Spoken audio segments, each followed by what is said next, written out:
Dictation शुरू होगी 3 second बाद। अध्यक्ष महोदय, मैं कृषि मंत्रालय की मांगों का समर्थन करती हूँ। इसके साथ ही मैं यह भी कहना चाहती हूँ कि सदन के सदस्यों को बोलने में बहुत कठिनाई होती है। कई माननीय सदस्य 4 बार बोल चुके हैं। अब अगर किसी महिला को मौका मिला है तो उनको तो सहानुभूति होनी चाहिए। मैं कहना चाहती हूँ कि मैं किसान की लड़की हूँ और खेती करने वाले घर में महिलाएं बहुत काम करती हैं, इसलिए उनको खेती का अच्छा अनुभव होता है। हमारे देश में कम से कम वही होना चाहिए।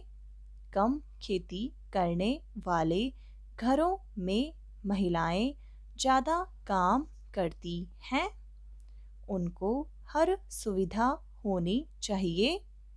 हमारे मध्य प्रदेश में इस वर्ष पानी बहुत कम बरसा है। वर्षा बहुत कम हुई है।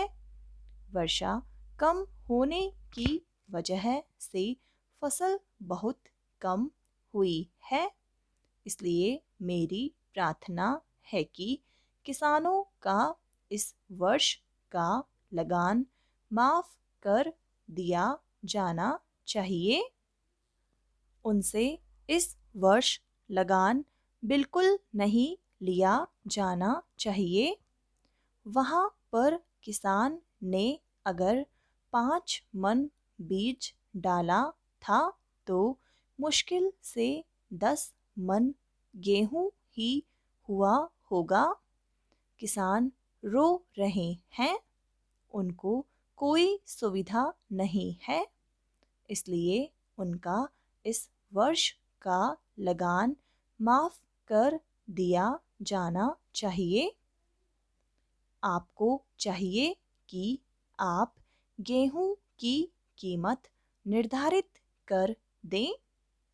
किसान की खलिहान में जब गल्ला आता है और उसको जब वह बाजार में ले जाता है तो वहाँ पर व्यापारी लोग उसको कम कीमत में खरीद लेते हैं और खरीदकर अपने घर भर लेते हैं।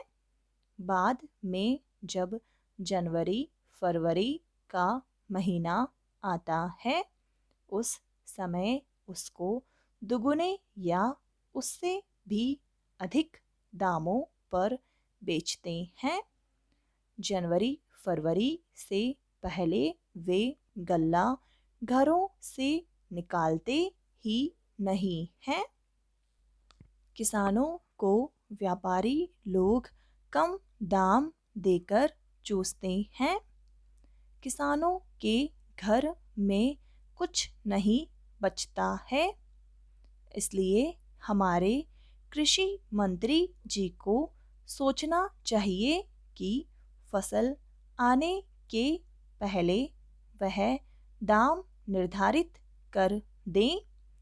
फरवरी मार्च में दाम निर्धारित कर दें ताकि किसान का गल्ला कम दामों में न बिकने पाए।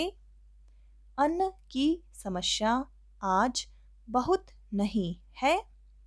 आज लोगों को बहुत कष्टों का सामना करना पड़ रहा है क्योंकि सरकार किसानों से संबंधित कार्यों को समय पर नहीं निपटाती है।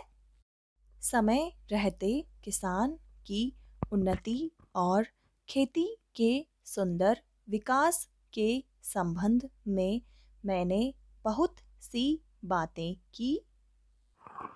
अध्यक्ष महोदय, राजस्थान में जनता को बड़ी कठिनाई है।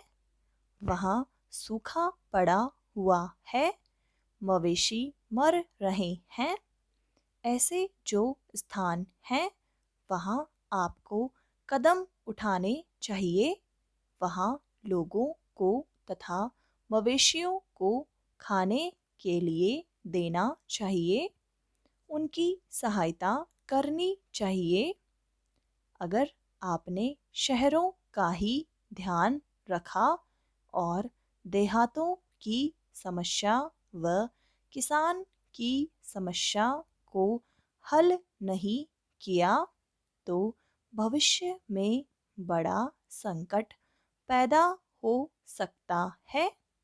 जब मैं अपने क्षेत्र में कार्य करने के लिए जाती हूँ तो जिन लोगों ने वोट दिया होता है और जिन्होंने नहीं भी दिया होता है, वे भी शिकायत करते हैं कि जब वोट का समय आता है तब तो आप कहती हैं कि लगान माफ होगा, गल्ला सस्ता होगा, गाय भैंस के लिए घास का प्रबंध होगा, लेकिन हो तो कुछ भी नहीं रहा है।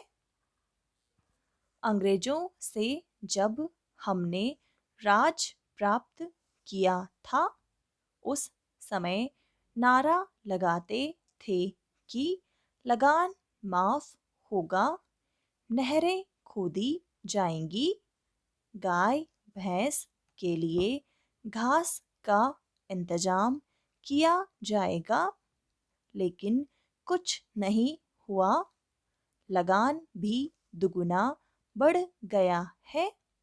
जनता में इन सब बातों को लेकर बड़ा असंतोष है। हमारे मंत्री महोदय जब जिले का या प्रांत का दौरा करने जाते हैं तो रेस्ट हाउस में जाकर ठहरते हैं।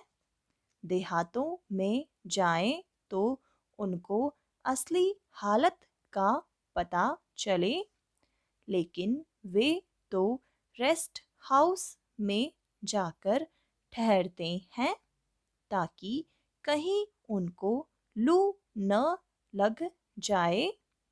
इसलिए मैं निवेदन करती हूँ कि उनको गाँव में जाना चाहिए। वहाँ जाकर उनको किसान की कठिनाई को समझना चाहिए, उनकी कठिनाई को दूर करना चाहिए। किसान इस समय बड़े भयभीत हैं। उनकी तरफ बहुत सा रुपया पड़ा हुआ है, तकावी का, बीज का, लगान का, बेल का इत्यादि। कलेक्टर या तहसीलदार उनको आज बहुत परेशान कर रहे हैं। उसके बैल नीलाम किए जा रहे हैं, जमीन नीलाम की जा रही है, उसको कचहरी में ले जाते हैं और पटवारी तहसीलदार किसान को जिस तरह से परेशान करते हैं उसका लेखा मैं नहीं दे सकती हूँ, उसका मैं वर्णन नहीं कर सकती हूँ। आज भ्रष्टाचार का ही बोलबाला है। जब तक 500 रुपया या 300 रुपया या 200 रुपया लेखपाल को या पटवारी को न मिले तब तक खाते में से नंबर वे लोग नहीं निकालते हैं। कचहरी में उन्हें परेशान किया जाता है और वे सब जगह परेशान होते हैं। समाप्त।